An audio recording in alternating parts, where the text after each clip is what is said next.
Hello and welcome to all our viewers in Nigeria and around the world to News Cycle on Global Television, coming to you live from the nation's capital, Abuja.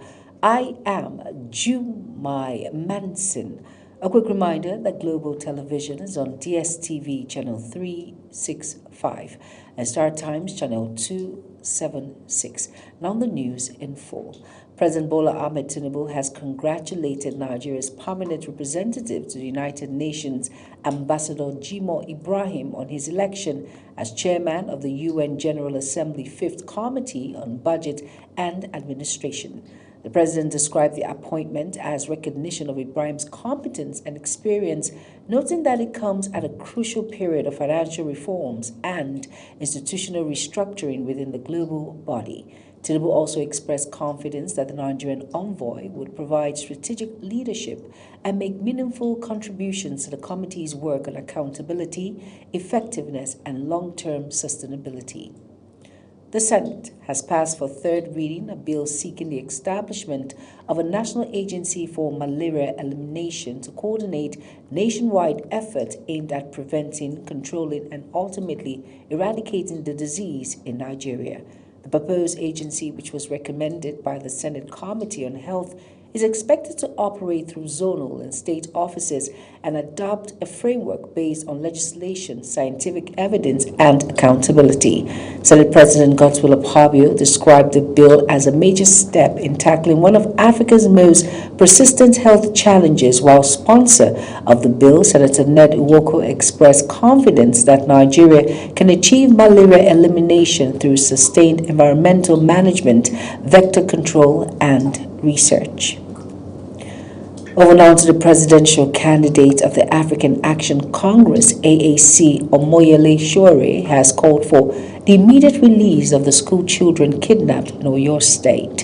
He made the call during a protest organized to demand urgent action from the government and security agencies to secure the release of the children and tackle the growing insecurity in the country. Ubong Usoro tells us more.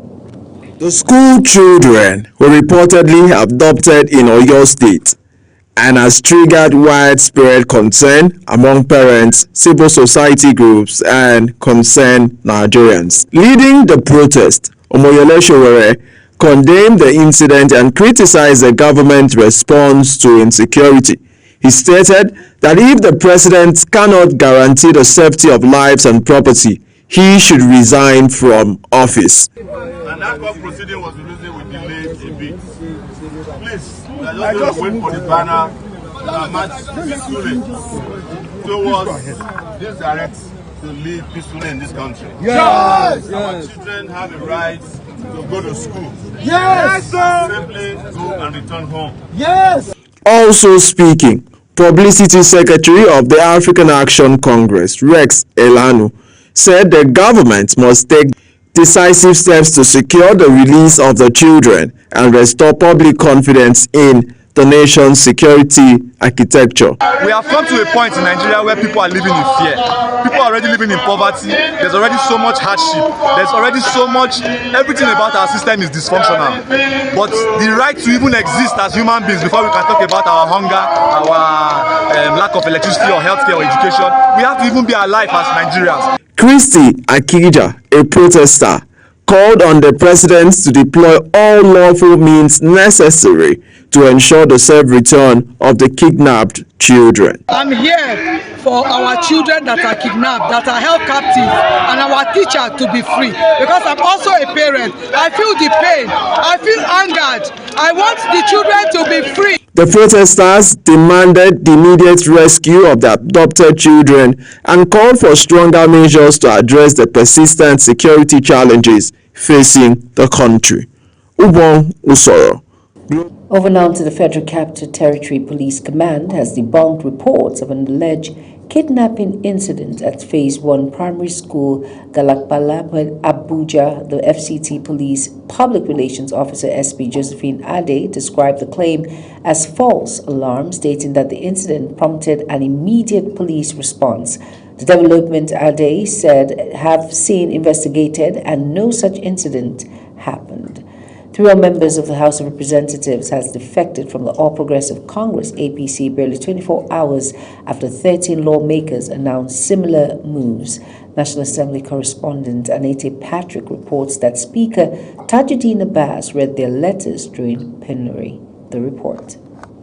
Abubakar Zango of Adamawa State and Abdullahi El Rashid of Gombe State defected to the African Democratic Congress, while Rabiu Bala of Bauchi State joined the People's Redemption Party. The lawmakers said their decisions followed consultations with their constituents. I humbly write to formally notify you, and by extension, the entire House of Representatives of my resignation from the All Progressive Congress APC.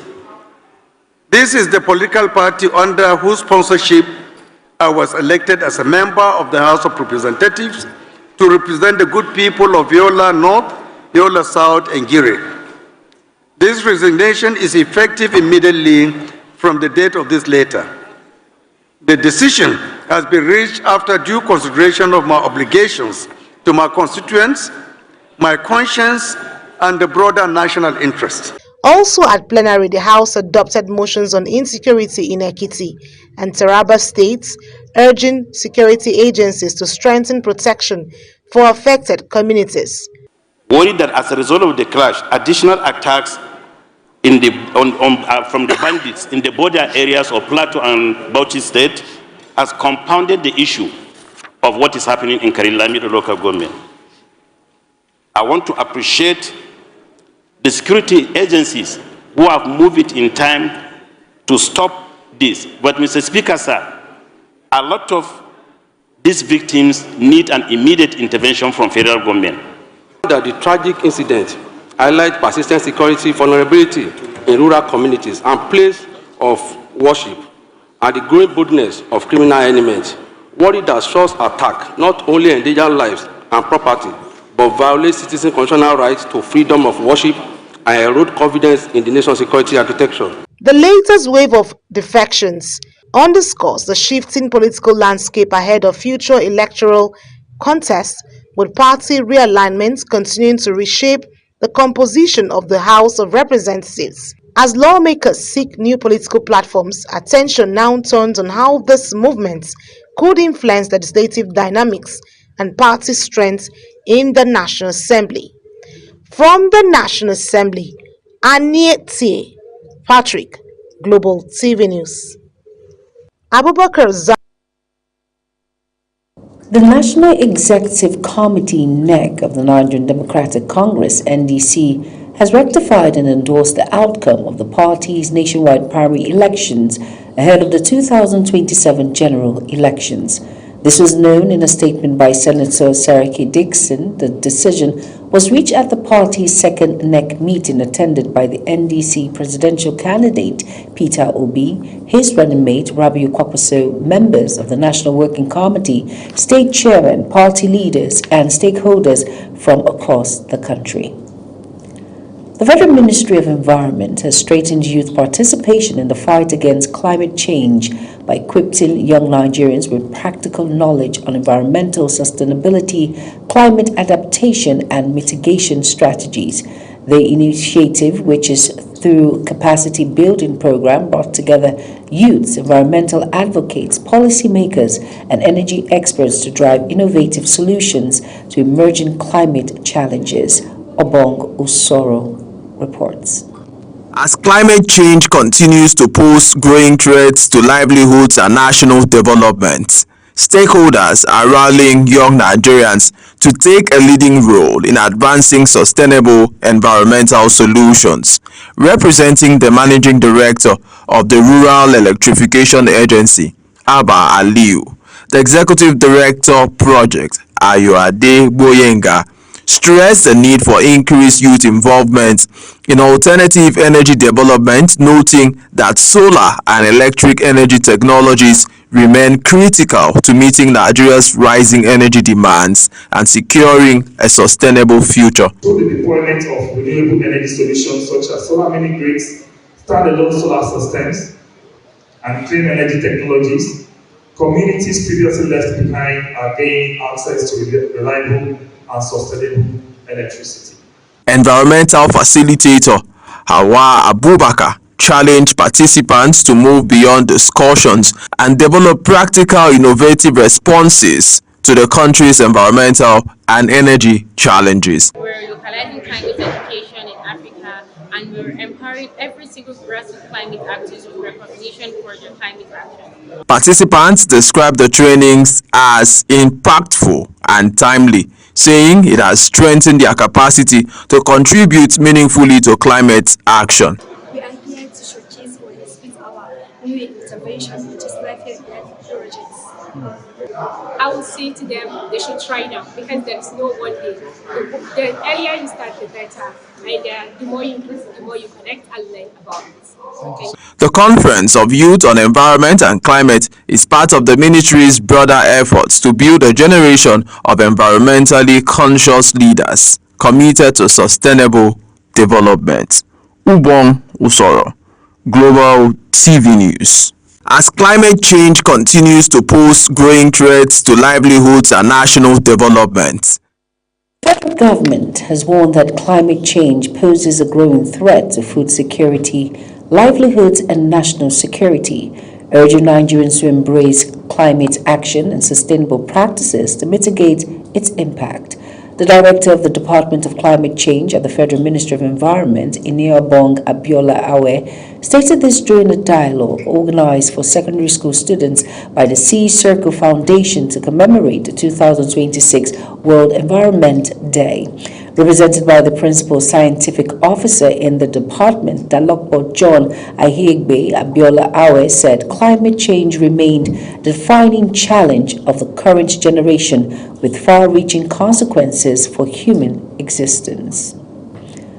The federal government has passed a vote of confidence on the mining marshals of the Nigerian Security and Civil Defense Corps, commending their role in tackling illegal mining activities across the country. Speaking during the inauguration of 8 gun trucks for the unit in Abuja, Minister of Solid Minerals Development Dele Alake praised the officers for disrupting illicit mining operations and protecting national resources.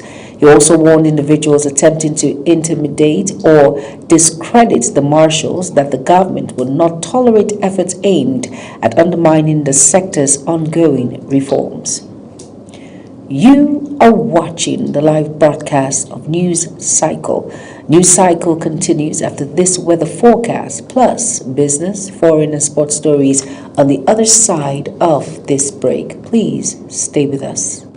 Hello, welcome to the weather forecast. The past 24 hours has been relatively calm in most parts of the country with no significant weather events recorded. However, the intertropical discontinuity is currently around latitude 16 degrees north. This means more moisture influx is expected into the country, creating favorable conditions for cloud development and rainfall activities, mostly across the northern and the north-central region of the country. So going into Friday, morning thunderstorms are expected in most parts of the northern region, the north-central, and some parts of the southern states. By afternoon and evening hours, these storms are expected to persist. So if you're stepping out, keep your umbrellas handy as it promises to be a busy day weather-wise. Residents are advised to keep their drainage channels clear and avoid taking shelter under trees during the thunderstorms. I am Theodora Itum. Thank you for watching.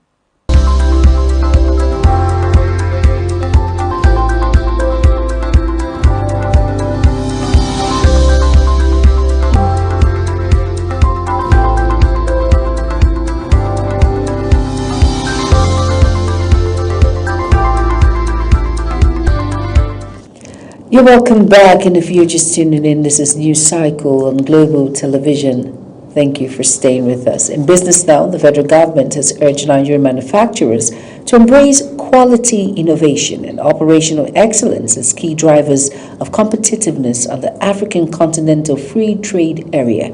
Speaking at the presentation of African Quality Mark certificates in Abuja, the Minister of Industry, Trade and Investment, Jumoke Uduwole, who was represented by the Permanent Secretary of the Ministry, Chris Osopawe, says more Nigerian companies attaining continental certification reflect stronger industrial standards and growing competitiveness. Kike Lomo Okere tells us more. The Minister of Industry, Trade and Investment, Jumoke Oduwole, who was represented by the Permanent Secretary of the Ministry, Chris Isokwu, noted that the increasing number of certified companies demonstrate the resilience of local manufacturers in strengthening Nigeria's industrial base and expanding export opportunities across Africa. He stressed that quality has become critical for market access, consumers' confidence, and regional trade integration, describing the Africa Quality Mark as an important gateway to wider continental acceptance and increased market opportunities. Manufacturers yet to attain this certification let today serve as both encouragement and challenge. Quality pays. It builds trust, expands market, attracts investment, and creates lasting value. The Director General, Standard Organization of Nigeria, Dr. Ifeanyi Okeke, says the award of the Africa Quality Mark to selected Nigeria's product has opened new opportunities for manufacturers to compete across Africa under a harmonized standard framework. He noted that the initiative aligns with the objectives of the African Continental Free Trade Area, aimed at boosting intra-Africa trade and strengthening economic integration. Product certifications, laboratory testing, inspections, and market surveillance activities aim at improving product quality and industrial competitiveness.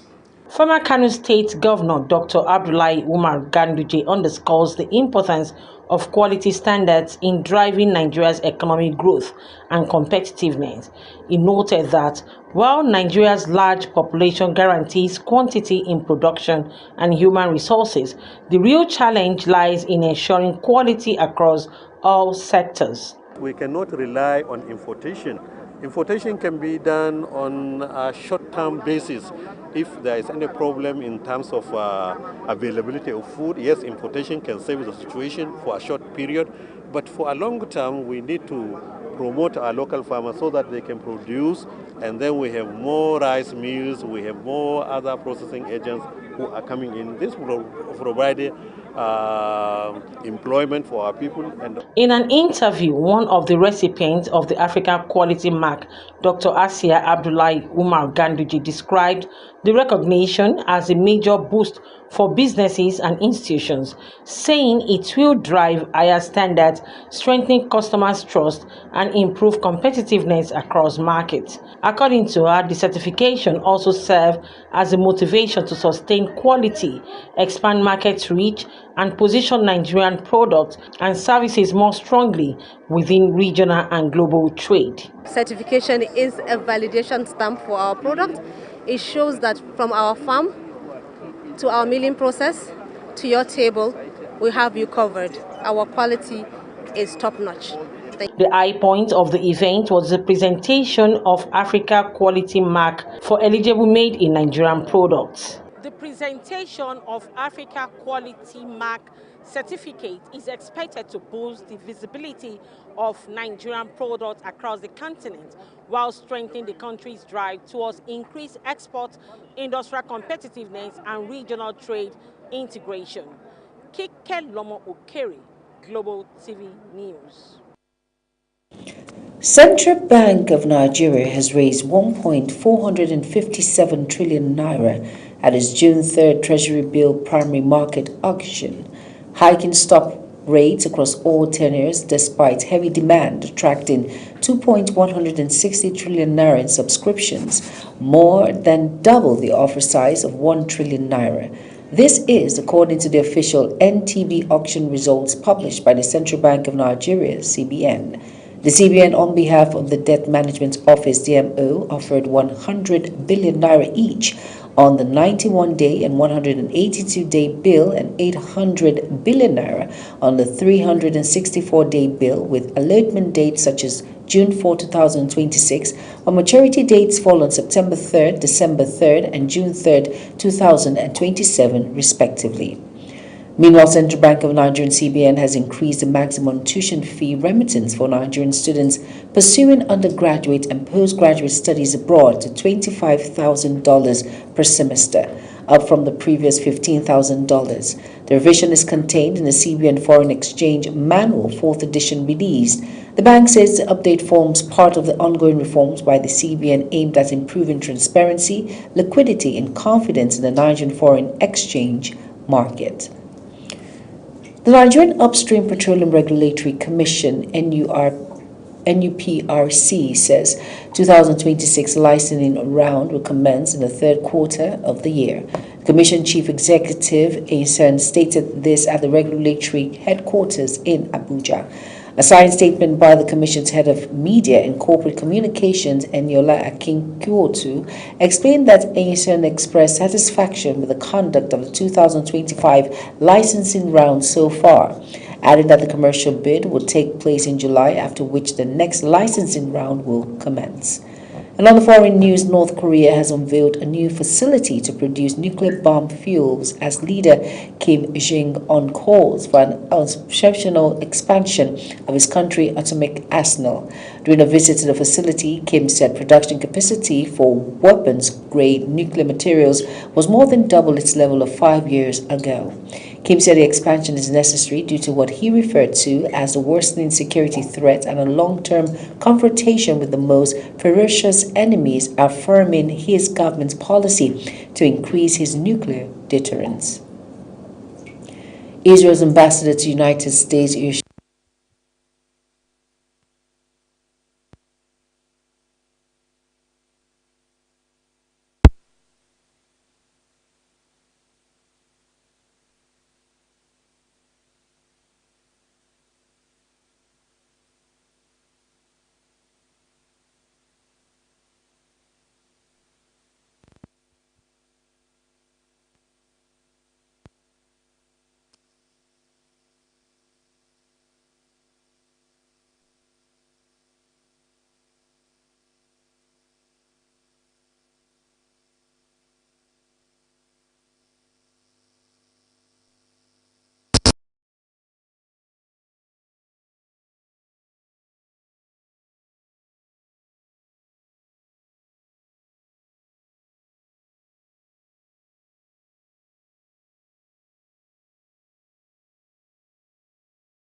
stations, cooling tents, and bottled water sales will be available to support fans.